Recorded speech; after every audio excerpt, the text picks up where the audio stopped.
Curitiba, dia 9 de fevereiro de 2015, está no ar o 39º Em Busca de Sentido. Tudo bem com você, gente? Eu tô até perdendo as contas dos programas aqui, gente.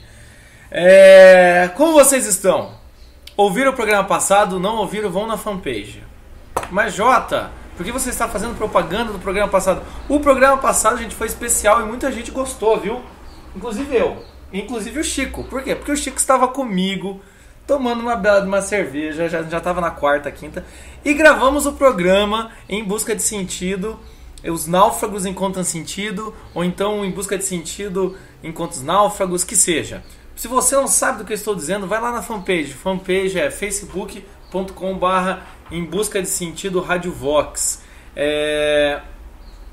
O que aconteceu no programa passado? No programa passado, a gente conseguiu juntar eu e o Chico e conseguimos pela primeira vez fazer um programa aqui no Em Busca de Sentido com um convidado.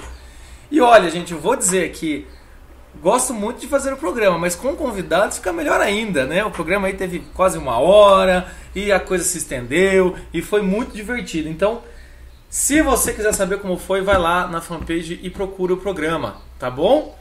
E é o seguinte, gente. Hoje a gente vai dar continuidade ao programa normal. Não temos Chico, mas tem eu aqui, o Jota, o Jotinha de vocês, querido, do coração, não? Então eu estou aqui sozinho, porque reza a lenda que o Em Busca de Sentido com os Náufragos é uma vez por mês.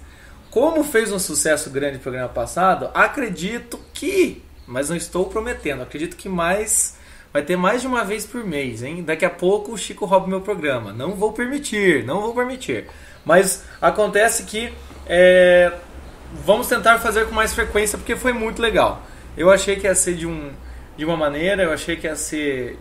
Claro que eu achei que ia ser divertido, achei que ia ser bacana, mas foi muito legal o resultado. Ontem mesmo eu escutei o programa inteiro e foi muito divertido. Porque daí eu também posso falar mais um pouco de mim, né? A gente pode mudar um pouco os assuntos. Então entra lá na fanpage, escuta o programa passado se você não escutou. Mas escuta o programa passado depois que acaba esse. Me escuta primeiro, tá, gente? Por favor. Não me abandonem. Então vamos para as clássicas saudações. Então eu queria mandar um abraço para todo mundo. Pô, Jota, você não manda mais abraço específico? Eu não tô mandando, gente, porque tá corrido. Começo de ano a gente tem que correr, a gente tem que trabalhar, tem que fazer muita coisa, né? Muita conta para pagar, então tá corrido mesmo o negócio. Mas eu quero mandar um abraço para todo mundo que está acompanhando o programa. Quero mandar um beijo especial para a Ana, que está aqui do meu lado, me acompanhando. Queria mandar um abraço especial também para o Chico, que foi quem ajudou no programa passado. E também mandar um abraço para o pessoal do Camponês. O Camponês é um site, acho que é um site. Tem a fanpage também aí no Facebook, que divulga bastante, né, toda esse meio que nós estamos aí, o trabalho do Olavo, o trabalho dos alunos do Olavo, esse meio conservador, de direita. Então queria mandar também um abraço para o Sérgio, que foi quem escreveu lá no site, divulgou o programa. Então um grande abraço para você, e também queria mandar um abraço especial para todo mundo que compartilhou o programa Em Busca de Sentido. E realmente espero que gostem dos próximos encontros com o Chico. Então fica aí meu abraço para todos vocês, e especial para a Ana. Hoje então a gente não vai ter muito tempo, como eu disse, as coisas estão corridas, mas hoje eu vou continuar a leitura já direto. Hoje não vai ter guia de sobrevivência e relacionamento.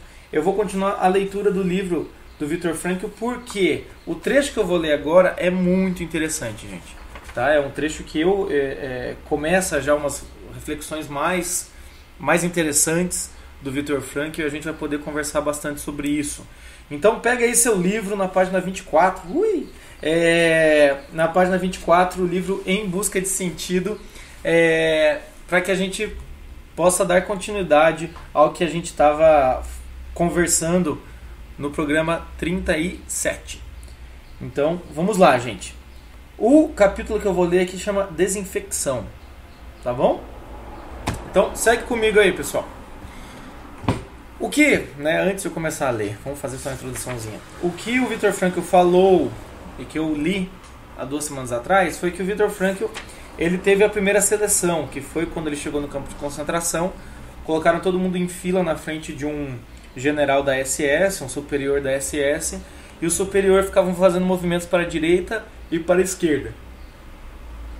Para a direita e para a esquerda.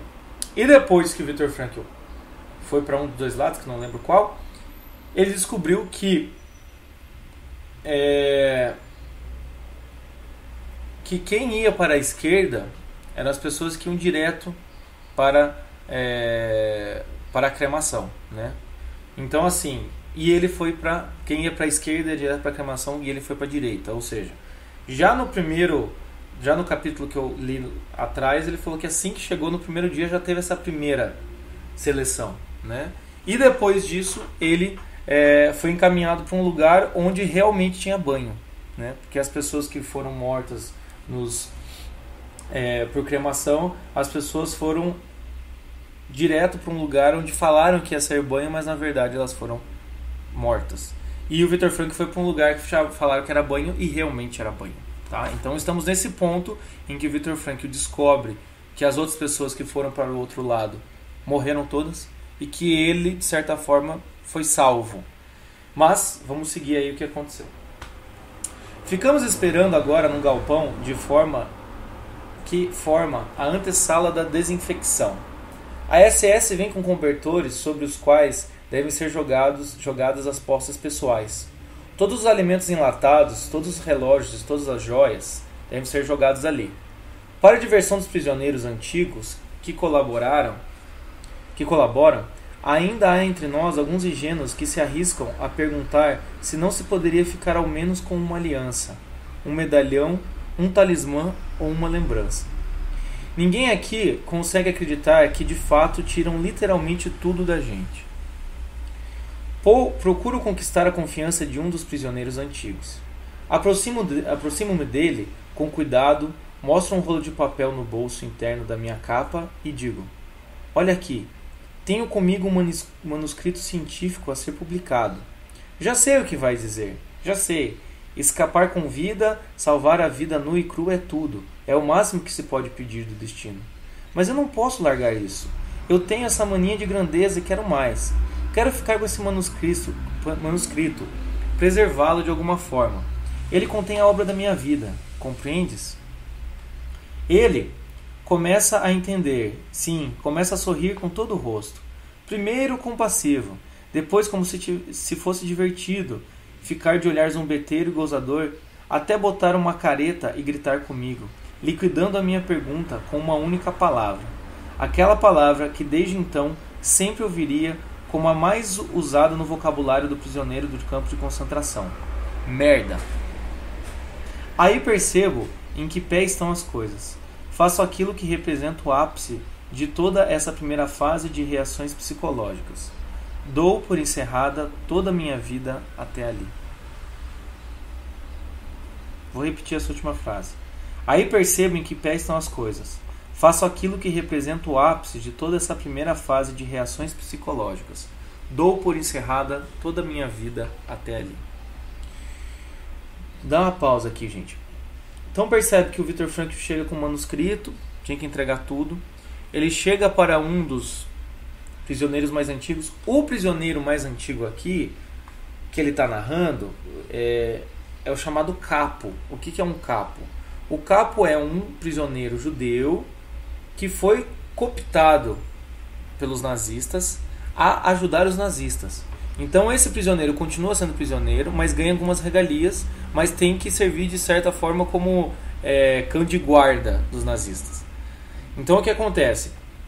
Esses prisioneiros, né, o Viktor Frankl até já falou anteriormente, às vezes eles são piores do que os próprios nazistas, né, porque são prisioneiros que têm que seguir as ordens dos nazistas e têm medo dos nazistas, né?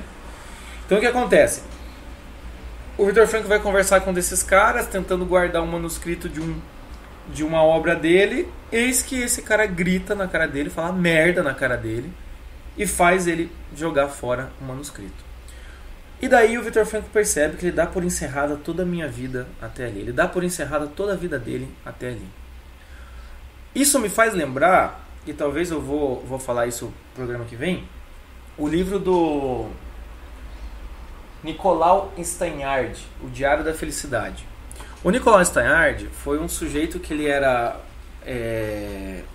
padre ortodoxo, se não me engano, eu não sei se ele se transformou em padre ortodoxo depois da prisão ou antes, mas ele era russo e ele foi preso pelos comunistas. E ele fez um livro chamado O Diário da Felicidade. E esse livro, ele também passa por uma situação muito parecida com o campo de concentração, só que em outras situações, né? Um campo de concentração, só que dos comunistas, não dos nazistas.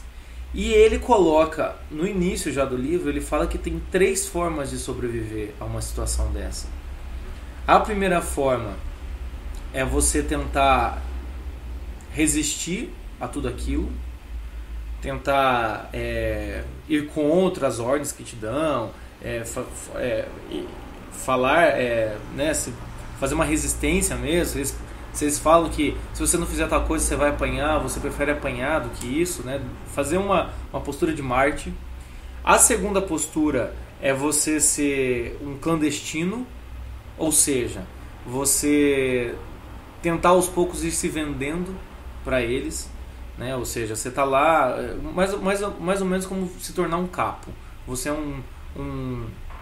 um prisioneiro, mas você acaba fazendo coisas que você não faria, mas você faz para poder sobreviver, vamos dizer assim.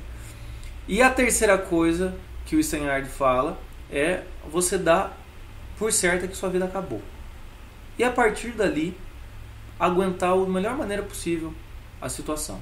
Mas certo que você não existe mais. Quem está ali não é mais você. Você morreu. E se você continuar vivo depois de ter morrido, você agora vai tentar fazer o que te mandam da melhor maneira possível, né? Ou seja, tentar seguir ali sem se vender, sem fazer resistência, mas tentar, de certa forma, sobreviver da melhor maneira possível, né? Então, é muito interessante ver que o que o Viktor Frankl fala e o que o Nicolai Steinhardt fala é muito parecido, né? O Nicolai coloca aquelas 3 possibilidades, uma delas é essa que o Viktor Frankl coloca aqui: dou por encerrada toda a minha vida até aqui. Ou seja, não há mais o que fazer, tiraram tudo de mim. Mas veja bem que interessante, né? Ele dá por encerrada a vida dele, mas ele não comete suicídio, ele não entra em desespero, ele simplesmente dá por encerrada a sua vida até um certo momento. Depois que você passou por uma tristeza muito grande, é como se você, eu aceito o que vier agora. Minha vida acabou. Aquela vida que eu tinha, aquele, né, igual o Viktor Frankl, aquele psiquiatra que era coordenador de um hospital, tudo aquilo acabou. Agora é outra coisa que vai acontecer e eu nem sei o que vai acontecer. Então, não é uma postura de desespero. Eu acho que tem que ficar bem claro. Isso não é uma postura de desespero. É uma postura, porque o desespero ainda é uma pessoa que, quando você entra em desespero, você ainda está querendo se apegar a alguma coisa, né? Quando você sente desespero diante de alguma coisa, é porque você ainda está querendo proteger alguma coisa. Agora, quando você chega nessa situação de dar por encerrada a sua vida, é porque você já não está querendo se apegar àquela vida. Então, beleza, então acabou minha vida. Agora vamos começar uma outra realidade, uma outra vida. Então, é uma aceitação imensa. Tomar essa atitude e conseguir seguir com essa atitude, né? E vamos lendo aqui para ver como é que o Viktor Frankl vai fazer daqui por diante. Então, dando por sequência aqui, né? De repente, surge uma motivação no grupo de companheiros de transporte, parados, pálidos de medo, discutindo, desorientados. Mais uma vez, os comandos gritados com voz rouca. Todos são tocados na corrida e aos empurrões para dentro da antessala propriamente dita do banho. Estamos num galpão grande, em cujo centro um homem da SS aguarda até que nosso grupo esteja completo. Então começa. Dou 2 minutos. Estão olhando para o meu relógio? Dentro de 2 minutos vocês têm de estar completamente nus. Atirem tudo no chão. Não podem levar nada, exceto sapatos, cintos ou suspensórios, um par de óculos e, no máximo, o bragueiro de quem tem hérnia. Vou cronometrar 2 minutos. Já! Com uma pressa incrível, o pessoal arranca a roupa do corpo. À medida que o tempo vai se esgotando, forçam a roupa. Correias e cintos e se despedem cada vez mais nervosos e desesperados. Súbitos, os primeiros estalos. Sob os corpos nus, descem chicotes. Somos levados para outra sala. Então nos raspam os pelos do corpo de cima a baixo, não somente da cabeça. Não fica um pelo no corpo inteiro. Dali somos tocados para dentro dos chuveiros. Entramos mais uma vez em fila. Um prisioneiro mal reconhece o outro. Mas é com grande alívio e alegria que alguns constatam que dos chuveiros realmente sai água. O que resta? A existência nua e crua. Enquanto ainda esperamos pelo chuveiro, experimentamos integralmente a nudez. Agora nada mais temos senão esse nosso corpo nu, sem os cabelos. Nada possuímos a não ser literalmente nossa existência nua e crua. Que restou em comum com nossa vida de antes? Para mim, por exemplo, ficaram os óculos e o cinto. Este, entretanto, teria de ser dado em troca de um pedaço de pão mais tarde. Para quem usasse bragueiro, ainda houve uma pequena surpresa especial à noite. O encarregado do nosso batalhão providenciou uma saudação na qual deu a palavra de honra de que quem tivesse costurado dólares ou metais preciosos em seu bragueiro seria enforcado por ele pessoalmente neste barroque aqui, apontando com o dedo. Com muito orgulho, declarou ter esse direito como encarregado do grupo e segundo o regulamento do campo. Então, gente, pra vocês entenderem, o sujeito literalmente não tem nada, nem o próprio cabelo, nem a barba, ele não consegue nem se reconhecer, nem a autoimagem dele, ele não consegue nem se reconhecer se olhasse no espelho. Cortam todos os pelos do corpo e deixam eles com o mínimo, um sapato e um cinto que depois, possivelmente, eles vão vender para poder sobreviver. Então, é realmente a existência nua e crua. E aqueles que têm bragueiro é como se fosse prótese, né? Alguma coisa que ajuda a pessoa a andar, ou então, né, uma muleta, alguma coisa assim. E aqueles que têm isso, se eles costuraram alguma coisa, eles iam ser enforcados pelo próprio oficial, né? Até um certo prazer sádico do oficial ele devia ter em falar isso, né? Então, a primeira coisa que eu quero falar aqui, e eu já disse isso anteriormente, mas eu sempre gosto de frisar, é que o Viktor Frankl realmente experimentou a existência nua e crua. Ele realmente chegou no momento em que não se tem mais nada. Ele não tinha mais família, ele não tinha mais parentes, ele não tinha mais esposa, ele não tinha mais amigos, ele não tinha mais bens, ele não tinha mais nem aliança, ele não tinha mais cabelo. Sobrou só o óculos, graças a Deus, né? Sobrou para ele o óculos. E até o cinto que ele conseguiu guardar para ele também não salvou. Ou seja, ele não tinha mais nada, gente. O que eu sempre acho interessante frisar na psicoterapia do Viktor Frankl é isso. Ele realmente chegou no limite da existência. Não ter nada e, além de não ter nada, ser obrigado a fazer um esforço e ser humilhado constantemente. Por isso, gente, quando a gente vai ler Viktor Frankl e a gente vai comparar com o outro psicólogo muito conhecido, nosso querido Freud, a gente percebe que para fazer uma teoria sobre o ser humano, sobre o limite do ser humano, fica fácil descobrir quem tinha mais aval para isso. Para saber o que realmente dói no ser humano, o que realmente machuca um ser humano. Será que é o princípio do prazer? Ou será que é o sentido da vida? Né? O que realmente, numa última instância, sobrevive? Então, assim, é muito interessante a gente ver que, de acordo com a experiência que o cientista, o psicólogo vivenciou, a teoria dele faz muita diferença, né? E você veja, o Viktor Frankl passou por isso e criou uma teoria, o sentido da vida. O Freud não passou por isso, né? Todo mundo sabe que o Freud pegou um green card, foi para os Estados Unidos, e daí, né, até tem toda uma teoria que ele acabou deixando a irmã para trás, ninguém sabe se é verdade ou se é mentira, mas que seja. O Freud não passou por isso, o Frankl passou. Então, eu sempre acredito que quando alguém vai dizer, quando eu vou ler alguma coisa do Frankl, eu sempre tenho isso em mente. Qualquer outro livro que ele escreva depois, a palestra, esse cara passou por isso. Esse cara sofreu essas coisas, né? Então talvez ele tenha muito mais a dizer do que alguém que não sofreu por isso. Tem outros tipos de sofrimento, não vou dizer que o Freud aqui também foi um bom vivant, teve outros sofrimentos, mas o Frankl passou por isso aqui, ó, ele está narrando o que ele passou, não é verdade? Então, essa existência nua e crua, tá? Fechando esse parênteses, na história do Frankl aqui, veja só que pressão psicológica, gente, né? De um sujeito tirando tudo de você e ainda dizendo, se você costurou qualquer coisa, eu vou te enforcar aqui mesmo, apontando onde enforcar, né? Tenso. Continuando, os sapatos com os quais em princípio podíamos ficar foram um capítulo à parte. Calçados de relativa qualidade acabavam sendo tirados da gente, recebendo-se em troca um par que não servia. Deram-se mal aqueles que seguiram um conselho aparentemente bem intencionado dos prisioneiros veteranos da guarda na antessala, de cortar o cano alto de suas elegantes botas e de disfarçar esse ato de sabotagem passando sabão no corte. A SS parecia estar esperando justamente por isso e mandou que todos se apresentassem para a vistoria dos sapatos.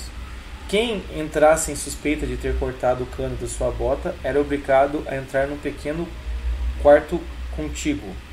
Pouco depois se ouviu os estalos de açoite e os berros dos torturados. Então imagina, gente, você chega num lugar, você vai confiar em alguém, em alguma pessoa que parece confiável, e de repente, né, você não tem em quem confiar, você acaba confiando em alguém, afinal de contas você está ali sozinho, e isso acaba provocando mais tortura, acaba provocando mais sofrimento para você e mais pancada. Então assim, essa é a experiência que o Viktor Frankl passou, né? E isso me lembra, essas partes também me lembram muito um livro que quem se interessa pelo assunto, né? Um é o Diário da Felicidade, do Steinhardt, que é da Realizações. Outro é esse aqui do Viktor Frankl. E um terceiro livro que eu li, e até nem sei onde ele foi parar, preciso comprar outro, é O Coração Informado, do Bruno Bethlen. O Bruno Bethlen, ele, pelo sobrenome, né, ele era judeu, ele foi para o campo de concentração, se não me engano o Bruno Bethlen ficou 1 ano no campo de concentração, e ele era psicanalista, né? E se você for procurar pelo Bruno Bethlen, tem alguns livros dele que é a Psicanálise do Conto de Fadas, né? Ou então trocaram o nome, colocaram os Contos de Fadas no Divã, uns negócios assim, tá? Mas o que acontece? O Bruno Bethlen, ele foi para o campo de concentração e ele estuda daí a ideia da psicologia do campo de concentração, ele estuda pela ideia da massa, né? Não é um estudo psicológico individual igual ao do Viktor Frankl, mas é um estudo de grupos, como que o grupo reage diante de uma opressão. É interessantíssimo, né? E num dos trechos desse livro, que eu me lembro, o Bethlen diz que a psicanálise serviu de pouca utilidade para ele no campo de concentração. Ou seja, aí também temos um indício sobre a teoria, até onde o alcance da teoria do Freud pode chegar, né? Porque o próprio Bethlen, que depois saiu do campo de concentração e depois de sair do campo de concentração ele escreveu mais livros sobre psicanálise, né? Mas mesmo assim ele fala, não foi útil para ele, né? E ele também chega até a dizer assim, o que dos nossos conhecimentos, dos nossos estudos, o que realmente é válido num campo de concentração? O que realmente nos serve quando a nossa vida fica reduzida a quase nada? Então, gente, é interessantíssimo fazer essas relações, né? Do Steinhardt com o Viktor Frankl com o Bruno Bethlen. Porque são pessoas que realmente vivenciaram o extremo, né? Outro que vivenciou o extremo, e esse realmente aí, ele não é nem um herói, ele quase chega a ser um santo, é o Richard Wurmbrand, né? Ele é um pastorzinho que ele lançou um livro, se não me engano, A Igreja do Subsolo, ou o livro se chama Subsolo de Cristo, alguma coisa assim sobre subsolo, tá? Ele era um romeno, se não me engano. Tô meio mal de memória, né? Vocês estão percebendo, a gente vai ficando velho aqui no programa, vai esquecendo a memória. Mas o Wurmbrand, ele era um romeno, se não me engano, e ele foi preso pelos comunistas E daí ele mostra todo o processo que era realizado dentro das prisões comunistas. E, gente, é absurdo, assim. E por que eu falo que ele não é, ele passa do herói, ele quase virou um santo, na minha humilde opinião, porque ele consegue se libertar e depois de passar 3 meses fora, ele de livre e espontânea vontade se entrega para ser preso, porque ele percebe que ele é muito mais útil sofrendo junto com os irmãos dele na prisão do que estando fora e tentando fugir do comunismo, né? Então ele se entrega, o Von Braun, ele se entrega e para poder voltar a evangelizar dentro das prisões. Então imagine você, gente, você ser preso, sofrer horrores e então você conseguir se libertar e você volta porque você percebe que a sua missão está lá dentro e você precisa já ter os irmãos que ficaram para trás. Então, assim, o que também a gente pode perceber é a força e o quanto essas pessoas passaram por uma situação de extrema dificuldade, passaram por uma provação extrema e conseguem sair dali criando, igual o Viktor Frankl, criando uma teoria extremamente positiva, criando esperança na vida das pessoas que não passaram por aquilo e conseguindo superar isso, né? Então, por isso que eu digo, gente, quando a gente fala em trauma psicológico, quando a gente fala em realidade psicológica, em superação de neurose, em superação de dificuldade, esse tipo de coisa, eu sempre gosto de voltar e olhar para essas pessoas que passaram por isso e ver que a gente tem capacidade. Se eles conseguiram passar, a gente também consegue passar por isso. Então, gente, hoje a gente fica por aqui com a leitura comentada. Espero que vocês estejam gostando dessa leitura. A gente volta na semana que vem, a gente volta para continuar a leitura comentada, continuar com o programa Em Busca de Sentido. Também, antes de terminar, eu também queria fazer uma propaganda aqui, já que eu falei do programa passado do Chico. Se você puder, gente, acesse lá Francisco Escorcin. Escorcin é como se fala mesmo, tá? Com M no final. franciscoescorcin.com.br, tá? Dá uma olhada no trabalho do Chico. Dá uma olhada lá em tudo que ele está fazendo. Ele faz um trabalho excelente de aulas sobre educação da imaginação, tá? Eu tenho aula com o Chico, né? A Ana tem aula com o Chico, que está aqui do meu lado. O Chico é um excelente professor. Então, o que é muito interessante é que o Chico, de certa forma, faz um trabalho complementar a uma terapia, né? A terapia, de certa forma, você trabalha as suas dificuldades pessoais, trabalha todas as suas limitações, trabalha às vezes alguns transtornos que você tem. E o que acontece? A terapia acaba no momento em que a pessoa, pelo menos do meu ponto de vista, no momento em que a pessoa se dá por satisfeita, conseguiu encontrar um caminho a seguir e conseguiu encontrar meios de lidar com os seus problemas. Significa que os problemas não vão voltar? Não, significa que essa pessoa consegue lidar com os seus problemas. Ela já tem indicações para como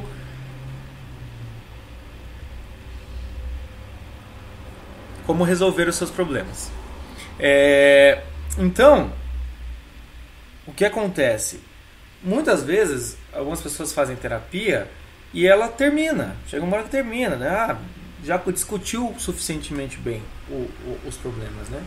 E chega um momento em que a pessoa então precisa, para seguir os caminhos que ela deseja, um certo tipo de orientação. E aí que eu acho maravilhoso o trabalho do Chico, que é o quê? De certa forma, aí começa a pedagogia. É onde acaba a psicologia e começa a pedagogia. Ou seja, a pessoa já descobriu que ela, igual eu, sou logoterapeuta, a pessoa já descobriu o que quer fazer. A pessoa já descobriu qual é o sentido da vida dela. Mas agora ela precisa de meios, referências, livros, conhecimentos, precisa estudar para conseguir manter essa decisão. E eu, enquanto psicólogo, não faço isso. Não estou ali para ser um professor, né, nesse sentido, né? Também, às vezes, eu educo algumas coisas, mas eu educo sentimentos, essas coisas. Então, o que acontece? Quando chega nesse momento em que seria terminada a terapia, a pessoa seguiria sozinha, o trabalho do Chico é muito perfeito, porque ele entra exatamente nessa situação e faz com que a pessoa, de acordo com a realidade dela, com os interesses dela, com o sentido da vida dela, possa criar substância e poder ter referências e imaginação suficiente para poder seguir adiante. Então, fica aqui a minha propaganda, tá? E não canso de fazer propaganda do Chico, né? Já que agora ele está quase virando sócio desse programa. Então, gente, dá uma procurada nisso daí e é muito bom. Também para quem é psicólogo, está estudando psicologia, também perceber assim, nosso trabalho tem uma limitação. E não dá pra gente também achar que a gente salva todo mundo, né? O nosso trabalho de psicólogo, ele tá entre... De um lado tem um psiquiatra, do outro lado tem um padre, um pastor, do outro lado tem aí um professor. Então tem tudo isso, né? A gente é cercado por outros profissionais. Então é interessante também para você que estuda a psicologia também dar uma olhada nesse trabalho do Chico e fica o convite. Quem quiser entrar em contato com ele, terá um ótimo professor. Certo? Mas hoje a gente termina por aqui. Programa curtinho, mas sempre aqui toda semana estamos batendo cartão às 10 da noite aqui na Rádio Vox. Você me encontra no facebook.com/, em busca de sentido Rádio Vox, em busca de sentido radiovox@gmail.com e também na radiovox.org, né? Então, gente, um grande abraço para vocês.